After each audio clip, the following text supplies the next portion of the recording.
We got Everton at home, plus 500 to win. Arsenal are minus 200 to win.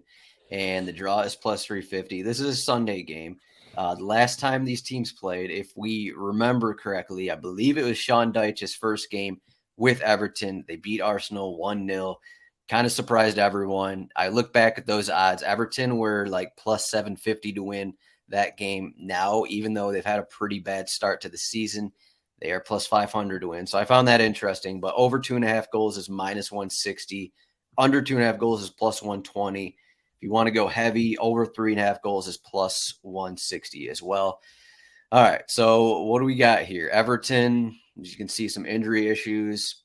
Arsenal, Thomas Partey probably going to be out again. That's the main difference for them. But Dwight McNeil probably going to be back in starting 11 for Everton. I think that's the main thing that we're looking at. Beto, Danjuma, both those guys started before the break. And I think that's it. Tarkowski has been seen in training. Branthwaite has been seen in training. So I think everything's going to be pretty similar here. We're just going to get Dwight McNeil, who was hurt the first month of the season, probably back in the starting 11, which I think is a pretty big boost for Everton here. But at home against Arsenal, what do you got? Oh, I also got Gabriel Jesus back in the starting 11 over in Ketia. So, yeah.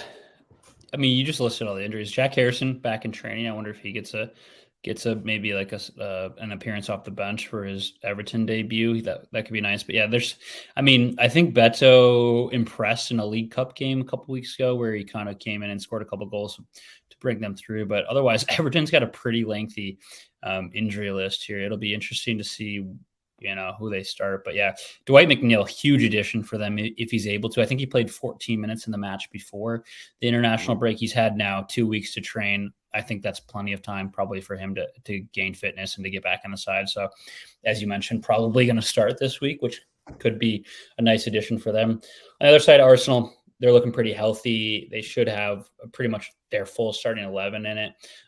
It's been a bit of a little bit of back and forth. I guess maybe not an ideal start to the season for them, but I still think really, I mean, they've been pretty solid. They beat Nottingham Forest to start the season, beat Crystal Palace away. They drew Fulham, and then of course they kind of took it to Manchester United. So they're sitting on 10 points. So they're still doing pretty well. But I think they maybe they're looking back at last season's 1-0 loss at Goodison, where that was kind of ended up being a pretty pivotal loss in the grand scheme of things. And I think they go into Goodison and kind of take it to Everton, despite some of the concerns that maybe the general public has about like how they've kind of switched up a couple things from last season. The quality here is that it's just pretty far away above Everton. I am going to go back to the well on a -1.5 bet. I like Arsenal to win this one like 2-0, 3-1. And I'm at Arsenal -1.5 plus 135. I just think they're going to be able to overmatch Everton. A little bit, it does feel slightly risky given that they're playing away, but and Sean, whatever can do. Everton have historically been able to do well playing at home, but I feel like a -1.5 is a decent bet here. It seems any concerns on that one? Yeah, yeah, yeah. we had this conversation with Arsenal 2 weeks ago in this Manchester United game, and we both got our. I think we both had single game parlays. They hit in the very end of that game. Yeah. I don't know if it was actual stoppage time, but it was right at the end of the game where we both had Arsenal money line with like corners, and then you had Arsenal over 1.5 goals kind of a thing. And I remember talking then, and it was like, well, I don't think Arsenal or Manchester United are playing as well as they can be playing, but Arsenal are at home, so I'm going to go with them. And that worked out barely in the end, but now I still don't think Arsenal have played to their, I think they're at about, I don't know, a C level here is what I'll say in terms of how they've actually been playing.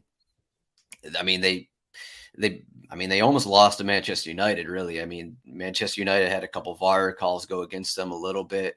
Arsenal had the game where it was 2-2 against Fulham. They dropped that one despite being up a man. They got away with the PK at Crystal Palace in a 1-0 result. And you look back at this result last season, and just in terms of how Sean Dyche likes to play in these home games, they usually like to pressure a lot. They like to press early on and try to get something going. I know they've had massive issues scoring, and I'm not betting on Everton to score here, but I think that I think they're going to try and catch Arsenal early and try and put some pressure on. And with McNeil in there, maybe that helps a little bit as well. But I got Everton race to 3 corners plus 220. I was going to go race to 5, but I didn't want to be at the risk of them getting 4 corners and then Arsenal getting the next 10 kind of a thing. When these teams played in that 1-0 result last season, Everton had 4 corners in the first half. Arsenal had 0. And I'm kind of going with the same reasoning here. They're just going to get these corners early. Maybe it's going to lead to a goal. Maybe it's not.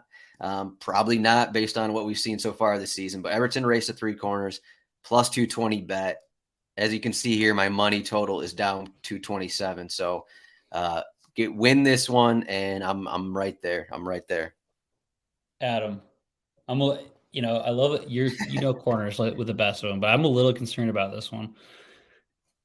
Currently, I'm just looking at the corners from the first 4 games. Currently, Arsenal leading the league in corners with 36 total corners through 4 games. I will give you a little credit. Everton 29.